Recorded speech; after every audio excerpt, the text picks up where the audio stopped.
with a new business or a new prospect and I'm getting a quick idea of where they are in their process maturity, let's say, some of the warning signs I'll be looking out for. Well, the first one is the obvious one.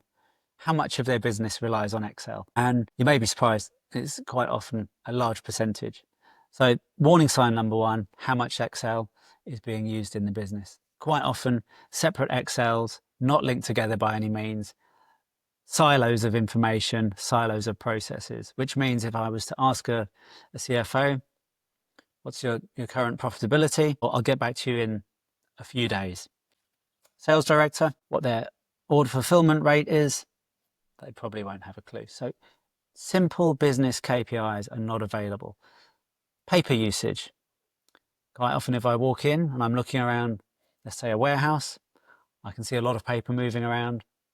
I know immediately there's delays, there's not real-time information. Stock availability is almost certainly not up to date. Does the business offer real-time availability on their website if they have one? No, they don't. That's an immediate clue that they don't have reliable information throughout their supply chain.